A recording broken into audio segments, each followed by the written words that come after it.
ओम श्री परमात्मने नमः। ओम श्री गुरुभ्यो नमः। ओम श्री ऋषिभ्यो नमः। ओम असतो मा सद्गमय तमसो मा ज्योतिर्गमय मृत्योर्मामृतंगमय। ओम शांति शांति शांति।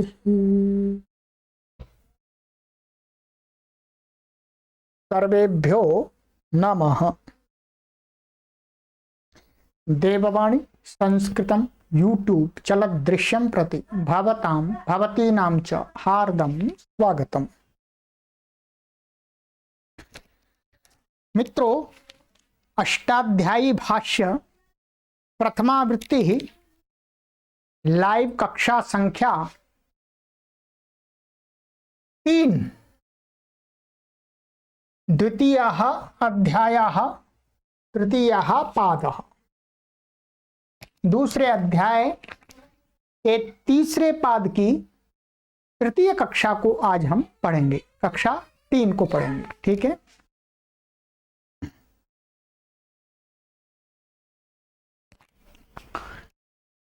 दो कक्षाएं मित्रों हमने पढ़ ली हैं और दो कक्षाओं में आपको मैंने ये सूत्र पढ़ा दिए थे। तृतीय पाद के अनभिहिते कर्मणि द्वितीया तृतीया च होश छंदसि अंतरांतरेण युक्ते कालाध्वनोरत्यंत संयोगे अपवर्गे तृतीया।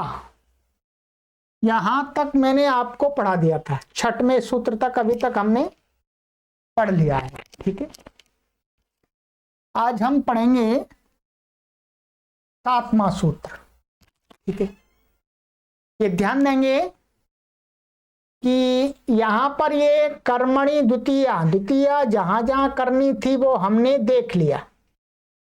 जो द्वितीया का जो प्रकरण था हमारा ये कंप्लीट हो गया है। द्वितीया यहीं होती है बस, और कहीं नहीं होती है। ठीक है। कहाँ द्वितीया इन्हीं जगह पर होती है, अन्यत्र कहीं नहीं होती है। इसके साथ जो भी वार्तिक इसके अंदर बताए गए वार्तिकों को भी मैंने पढ़ा दिया है आपको। ठीक है। तो संपूर्ण द्वितीया का प्रकरण आपका अभी कंप्लीट हो रहा है। आगे द्वितीया और कहाँ कहाँ होती है, 2-4 जगह और होगी। ठीक है। तो उसके लिए अलग से कुछ सूत्र बनाएंगे। ठीक है। परंतु मुख्य रूप से द्वितीया यहीं पर होती है। चलिएगा, अब आइएगा सप्तमी पंचम्यौ कारक मध्य।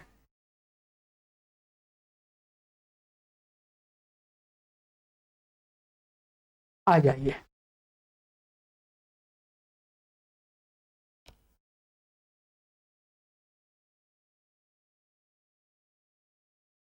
सप्तमी पंचम्यौ कारक मध्य 2, 3, 7। सप्तमी पंचम्यौ प्रथमा विभक्ति द्विवचनान्तम, कारक मध्ये सप्तमी विभक्ति एकवचनान्तम। समासः सप्तमी च पंचमी च सप्तमी पंचम्यौ इतरेतर योग द्वंद्वः। द्वंद्व समास हुआ है। सप्तमी और पंचमी, सप्तमी विभक्ति और पंचमी विभक्ति को सप्तमी पंचम्यौ कहा है। कारक मध्य, तो कारकयोर मध्यः कारक मध्यः तस्मिन् कारक मध्ये षष्ठी तत्पुरुषः। ठीक है। कारक यही होते हैं, जैसे आपके कर्ता कारक हो गया, कर्म कारक हो गया, कर्ण कारक हो गया, संप्रदान कारक हो गया, अपादान कारक हो गया और अधिकरण कारक हो गया। 6 कारक हैं आपके। ठीक है। तो कारक के बीच में, अभी इसको समझना होगा, पहले मोटा सा इसका अर्थ देख लेते हैं फिर मैं समझाता हूं। इसमें अनुवृत्ति आ रही है ऊपर से मित्रों, कालाध्वनो हो, इसकी अनुवृत्ति आ रही है ऊपर वाले सूत्रों से, ठीक है। अर्थ कारकयोर मध्ये यौ कालाध्वानौ तद्वाचिभ्याम शब्दाभ्याम सप्तमी पंचम्यौ विभक्ति भवतः। कारक के बीच में, कारक के बीच में कहने का अर्थ है दो कारकों के बीच में, दो कारकों के बीच में जो काल को बताने वाला शब्द है, माने दो कारकों के बीच में काल को बताने वाला शब्द है, अथवा अध्वान, अध्वा माने स्थान को बताने वाला शब्द है बीच में। तो उन तदवाची माने कालवाची और अध्वावाची माने मार्गवाची शब्दों से सप्तमी और पंचमी दोनों विभक्ति हो जाती हैं। कालवाची से भी सप्तमी हो जाती है, पंचमी हो जाती है दोनों, और अध्वावाची मार्गवाची से भी सप्तमी हो जाती है, पंचमी हो जाती है। अब यहां पर आपको थोड़ा सा समझ लेना है, कारक मध्य कहा है, कारक मध्य, ठीक है। कारक मैंने आपको बता दिए। वस्तुतः यहां पर जो काल है, ध्यान देंगे, जो काल है और जो अध्वावाची शब्द है वो कारक के बीच में, कहने का तात्पर्य है कि कारक की जो शक्ति, ध्यान दीजिएगा, क्या कारक मध्य का अर्थ होगा जो कारक की शक्ति होती है, जैसे कर्म का कर्तृकारक है, उसकी अपनी शक्ति होती है? माने जिस निमित्त को मान करके कर्ता संज्ञा होती है, उसकी कर्ता कारक बनता है, तो वो निमित्त ही क्या है, उसकी शक्ति होते हैं। क्या होते हैं? शक्ति। ऐसे ही कर्म कारक की कर्मत्व शक्ति है, करण कारक की करणत्व शक्ति है, संप्रदान कारक की संप्रदानत्व शक्ति है, अपादान कारक की अपादानत्व शक्ति है, और अधिकरण कारक की अधिकरणत्व शक्ति है। इस कारण से उनको अधिकरण कहा जा रहा है, जिस कारण से उसको अपादान कहा जा रहा है, जिस कारण से उसको संप्रदान कहा जा रहा है, जिस कारण से उसको करण कहा जा रहा है, जिस कारण से उसको कर्म कहा जा रहा है, जिस कारण से उसको कर्ता कहा जा रहा है, वो ही क्या है? कर्तृत्व, कर्मत्व, करणत्व, संप्रदानत्व, अपादानत्व, अधिकरणत्व, और वही उन कारकों की शक्ति है। ठीक है। तो कारक मध्य का अर्थ लेना है हमको यहां, कारकों की जो शक्ति, तो उन दो शक्तियों के बीच में, उन दो शक्तियों का बीच में, मन दो शक्तियों के बीच में काल को बता रहा हो, कालवाची शब्द, अथवा मार्गवाची शब्द है, दूरी बताने वाले जो शब्द हैं, स्थान की दूरी को बताने वाले शब्द हैं, वो दो कारकों के मध्य में स्थान की दूरी, अवकाश बता रहे हों, तो कालवाची शब्द और मार्गवाची अध्वावाची शब्दों के साथ में सप्तमी और पंचमी विभक्ति हो जाती है। अब आप ये बात मैंने इसलिए समझाई क्योंकि अब आपको उदाहरण में ये समझ में आएगी। ठीक है। कारक से आपको यहां पर क्या लेना है? कारक शक्ति, बस इतना ही समझ लीजिएगा। अब देखिएगा, यहां पर उदाहरण दिया है, उदाहरण अद्य देवदत्तो भोक्त्वा दिव्य हे भोक्ता। ठीक है। आज देवदत्त खा करके 2 दिन बाद खाएगा, इसका ये अर्थ है। ठीक है, भोक्ता ये लुट लकार का है। क्या है? लुट लकार का प्रयोग है। और ये क्या है? दिव्याहा माने 2 दिन को कहने वाला। ये कैसा शब्द है? कालवाची। क्या है? कालवाची। अब यहां पर देखिएगा, देवदत्त क्या है? यहां पर कारक है, क्या समझना होगा। देवदत्त कारक है यहां पर, और देवदत्त कारक की शक्ति क्या है? जो यहां पर खाना क्रिया है, तो खाना क्रिया को करने की जो शक्ति है वो देवदत्त की यहां देवदत्त कर्ता की शक्ति है। ठीक है, और देवदत्त कर्ता की यहां 2 शक्तियां ली जा रही हैं। अब एक तो इसके साथ में ली जा रही है, पहले वाले भुज धातु के साथ में, और दूसरी शक्ति ली जा रही है इसके साथ में, यह भी भुज धातु है। 2 भोजन क्रियाएं हैं यहां पर, माने 2 भोजन क्रियाएं। एक भोजन क्रिया को देवदत्त आज करता है और दूसरी भोजन क्रिया को वो 2 दिन बाद करता है। समझिएगा, ये समझना बहुत जरूरी है आपको। अब यहां पर देवदत्त के खाने की जो शक्ति, माने खाने की जो सामर्थ्य शक्ति है, वो आज भिन्न है। आज देवदत्त को बहुत तेज भूख लगी है, मानिएगा बहुत तेज भूख लगी है, और 2 दिन बाद जब वो खाएगा तो उसको खाने की भूख आज की भूख से या तो कम होगी, ऐसा मानिएगा। अर्थात आज और 2 दिन के बाद जो खाने की देवदत्त की शक्ति है, क्या देवदत्त की शक्ति है, उन दोनों शक्तियों में वही दोनों शक्ति क्या है? कारक है, कारक शक्ति। देवदत्त तो एक ही है, परंतु देवदत्त के खाने की जो 2 क्रियाएं हैं, एक आज की और एक 2 दिन बाद की, वो 2 कारक शक्ति हो गई है। देवदत्त बेशक एक ही, कोई परेशानी नहीं है। इसलिए हमने ये अर्थ किया, कारक माने कारक की शक्ति। तो देवदत्त का खाने का सामर्थ्य आज का अलग है और 2 दिन बाद अलग है, तो 2 कारक शक्ति हो गई।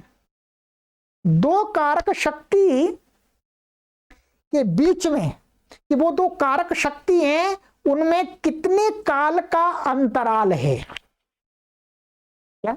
मध्य का इनमें क्या है?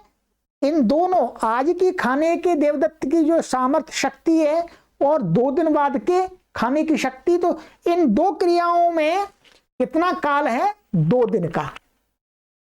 उस 2 दिन के काल को कौन बता रहा है?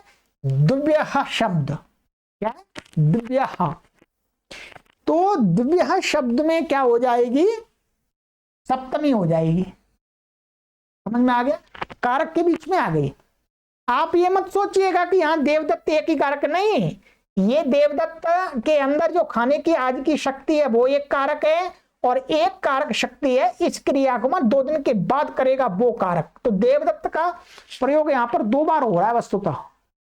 तो देवदत्त का प्रयोग मतलब देवदत्त की जो खाने की सामर्थ्य शक्ति है उसका 2 बार प्रयोग है यहां पर, इसलिए 2 कारकों के बीच में है। चाहे शब्द का प्रयोग नहीं हो कोई परेशानी नहीं, ठीक है।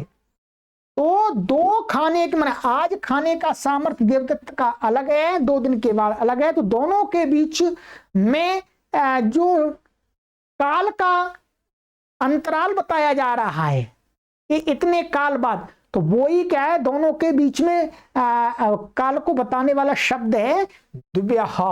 तो दिव्यः में सप्तमी हो गई, ठीक है। ऐसे ही अद्य देवदत्तो भुक्त्वा दिव्यहात् भोक्ता, अरे अर्थ वही है, आज देवदत्त खा करके 2 दिन बाद खाएगा, तो ये सप्तमी हो गई, पंचमी हो गई दिव्यहात्। क्लियर है? तो इस प्रकार से हमें यदि कहीं प्रयोग करना होगा तो कालवाची शब्दों का, तो उसमें सप्तमी या पंचमी का प्रयोग करना है, ठीक है।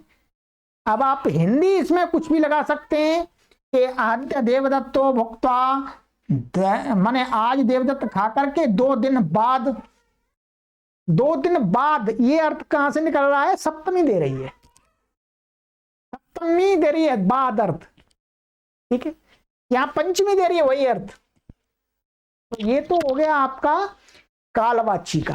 कालवाची 2 कारक शक्ति के बीच में काल का अंतराल बता रहा है। अब एवं त्र्यहये त्रिहात वा भोक्ता, वही पूरा बन जाएगा। अद्य देवदत्तो भोक्त्वा त्र्यहे भोक्ता अथवा त्रयहात भोक्ता।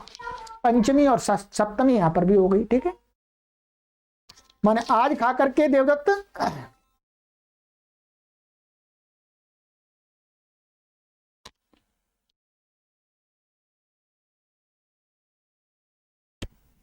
हाँ। अब दूसरा उदाहरण है मित्रों, अध्वना। इहस्थो यमिश्वासः क्रोशे लक्ष्यम विद्यति, क्रोशात लक्ष्यम विद्यति, ठीक है। ये है मार्गवाची का। अब यहां देखिए, इसका अर्थ है इहस्थः अयम इश्वासः क्रोशे लक्ष्यम विद्यति। यहां पर स्थित, माने यहां पर स्थित का उदाहरण दिया रहा है। अयम माने यह कोई व्यक्ति है, पुरुष है। इश्वासः माने हाथ में धनुष बाण लिया हुआ, ठीक है।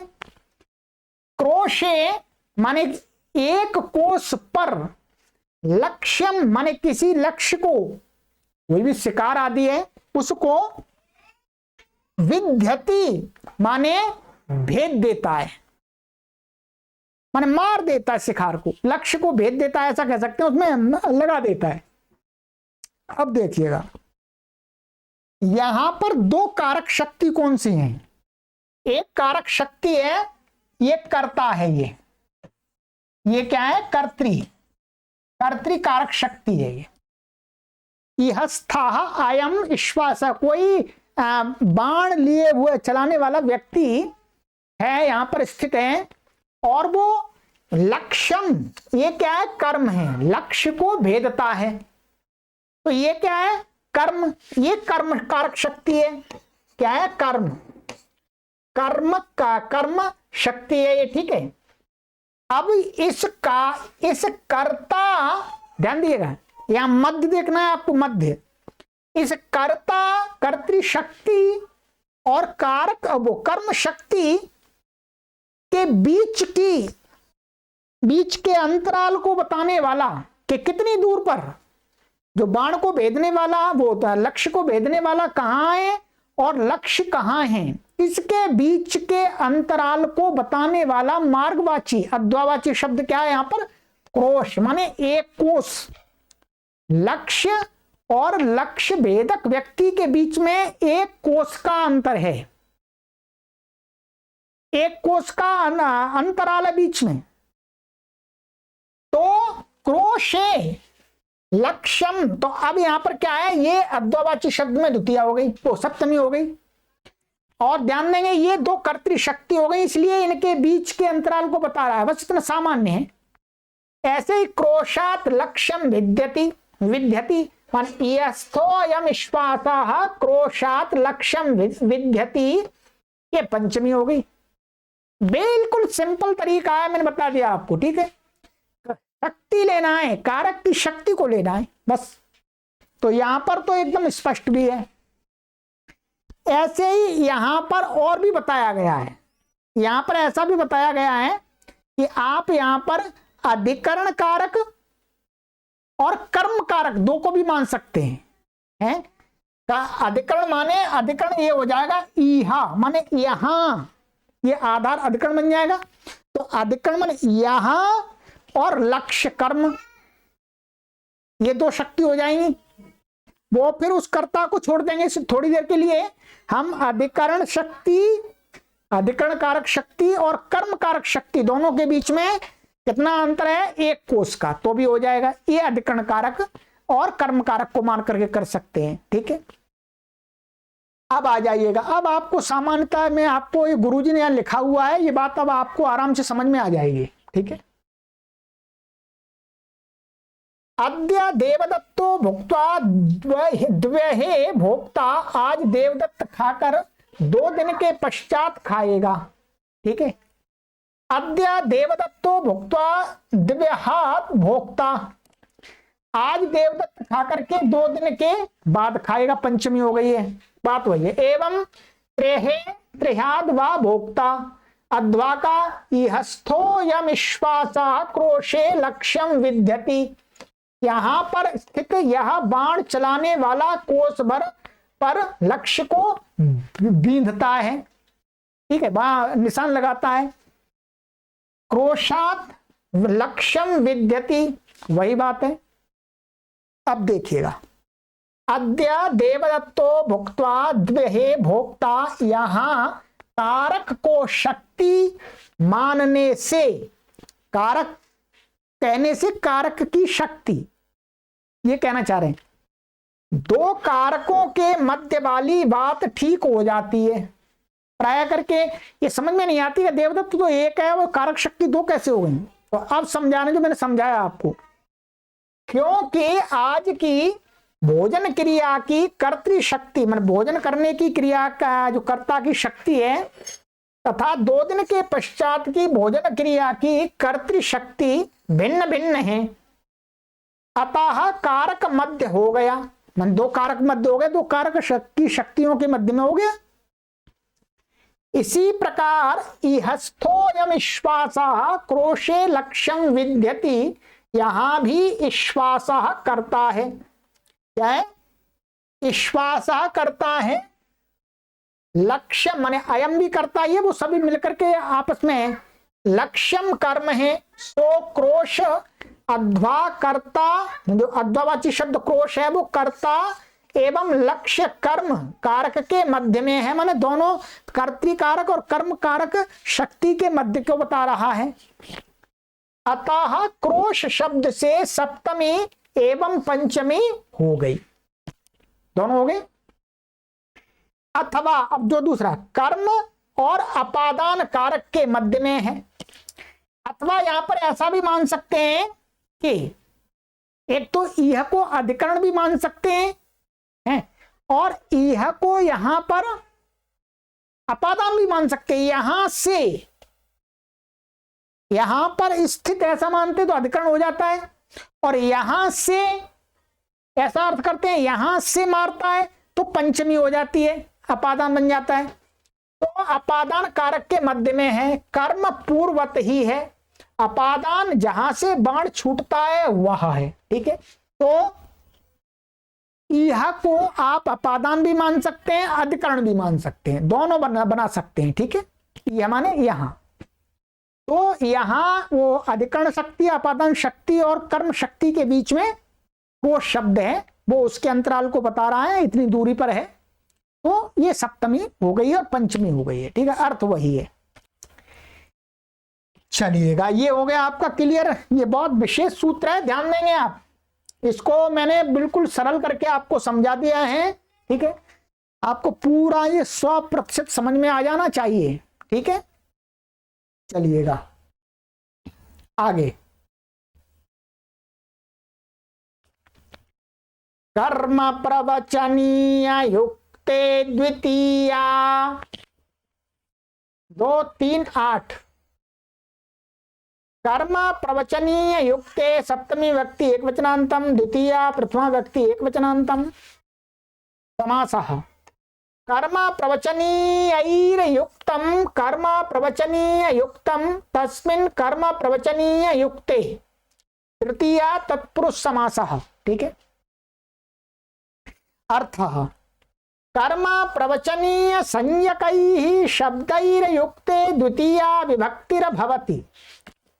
सरल है बिल्कुल। कहते हैं कर्म प्रवचनीय संज्ञक जो शब्द हैं, जिनकी हमने प्रथम अध्याय के 4थे पाद में कर्म प्रवचनीय संज्ञा की है, तो उन कर्म प्रवचनीय संज्ञकों से युक्त माने उनका संबंध जिनके साथ होता है, जिनके साथ होता है उनमें द्वितीय विभक्ति हो जाती है। जैसे शाकल्यस्य संहिताम अनुप्रावर्षत, उदाहरण पहले भी आ गए हैं।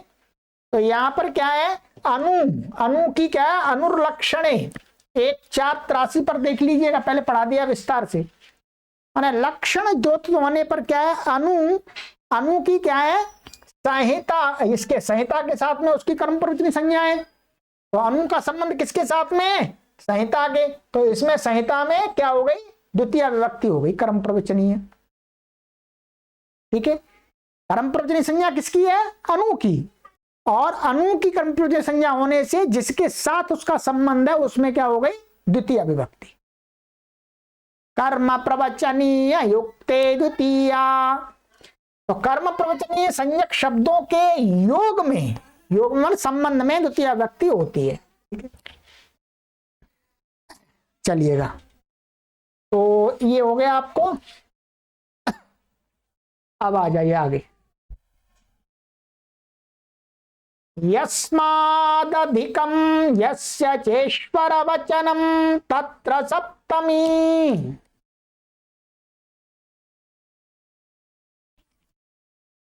यस्मात् पंचमी विभक्ति एकवचनांतम, अधिकम प्रथमा विभक्ति एकवचनांतम, यस्य षष्ठी विभक्ति एकवचनांतम, च अव्ययपदम। ईश्वर वचनम प्रथमा विभक्ति एकवचनांतम, तत्र अव्ययपदम। ठीक है, सप्तमी प्रथमा विभक्ति एकवचनांतम। समासः ईश्वरस्य वचनम ईश्वर वचनम, षष्ठी तत्पुरुषः। ईश्वर का वचन, ईश्वर का वचन माने ईश्वर को कहने वाला शब्द। ईश्वर माने स्वामी, परमात्मा नहीं, स्वामी मालिक। तो यह षष्ठी तत्पुरुष समास हो गया।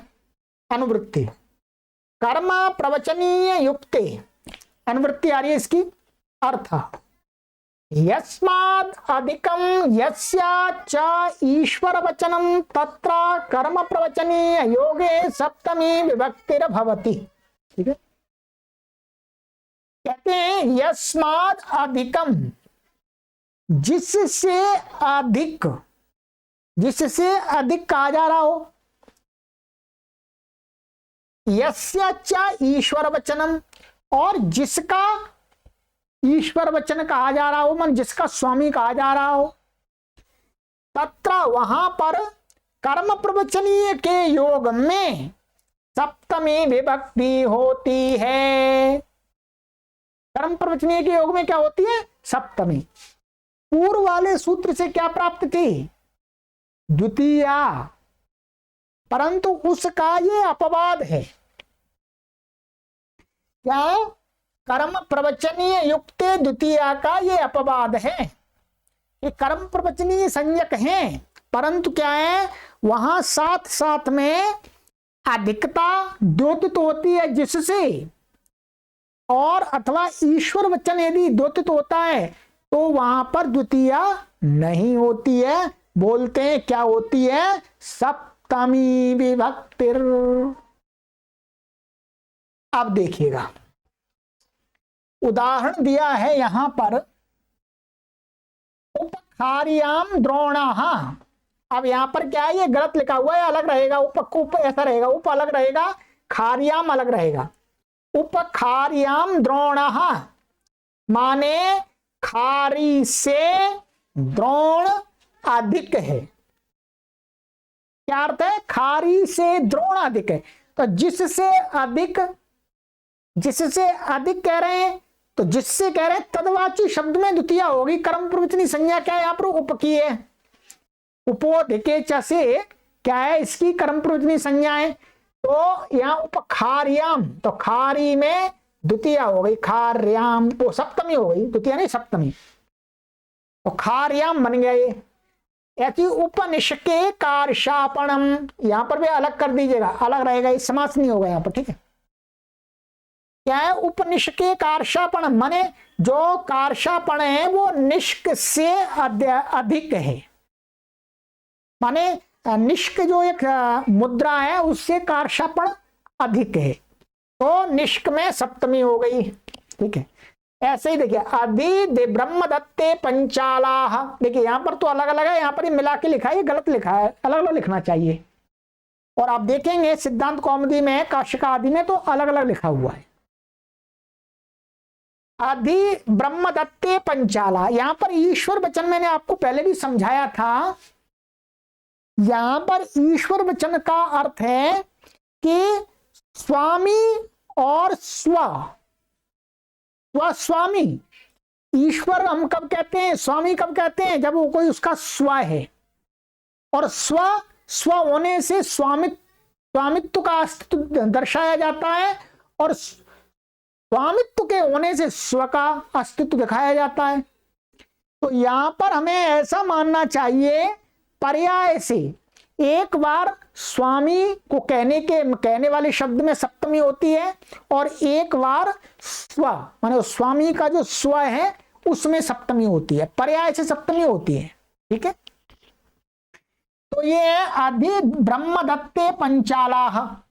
तो इसमें क्या है, अधीरीश्वरे, हमने आगे पढ़ाया था आपको, ये देखिएगा यहां पहले पढ़ा दिया है, अधीरीश्वरे 1496। इससे क्या होता है, ईश्वर में अधि की कर्म प्रवचनी संज्ञा होती है। ठीक है, तो यहां पर क्या है, यस्य ईश्वर वचनम, तो पंचालाह, ईश्वर वचन है ब्रह्मदत्त नाम का कोई राजा है, उसके पंचाला, उसकी जो प्रजा है तो वो उसके आश्रित है, अधीन है।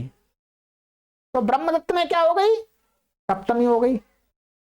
ठीक है, ऐसे ही अधि में आप डाला अधि पंचालेशु ब्रह्मदत्ता, माने जो ब्रह्मदत्त है वो राजा कहां पर है, पंचालों में। पंचाल उसके कहा है, स्व प्रजाएं, तो यहां पर प्रजावाची में स्व में सप्तमी हो गई, प्रजा पंचालेशु। ठीक है, तो इसको ये उपदेश से व्याख्यान से ज्ञात होता है कि पर्याय से, या स्व एक बार स्ववाची शब्द में, एक बार स्वामीवाची।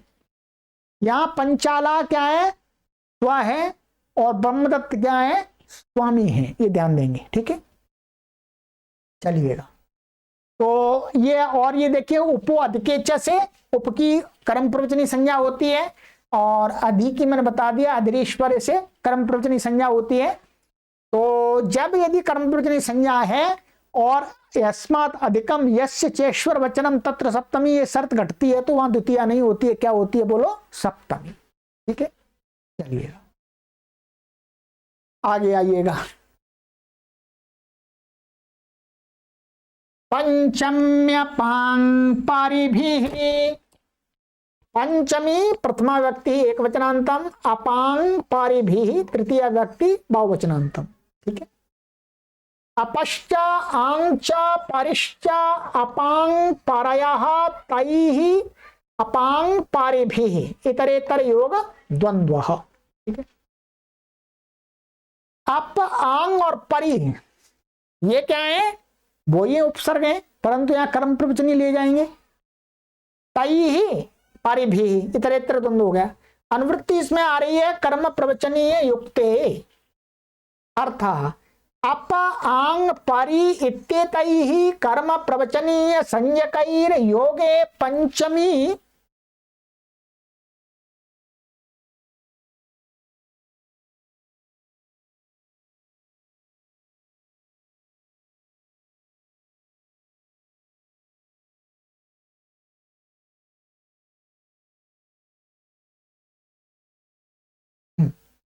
दोबारा पढ़ देता हूं मैं। अप आंग परि इत्येतैः कर्म प्रवचनीय संज्ञकैर योगे पंचमी विभक्तिर भवति।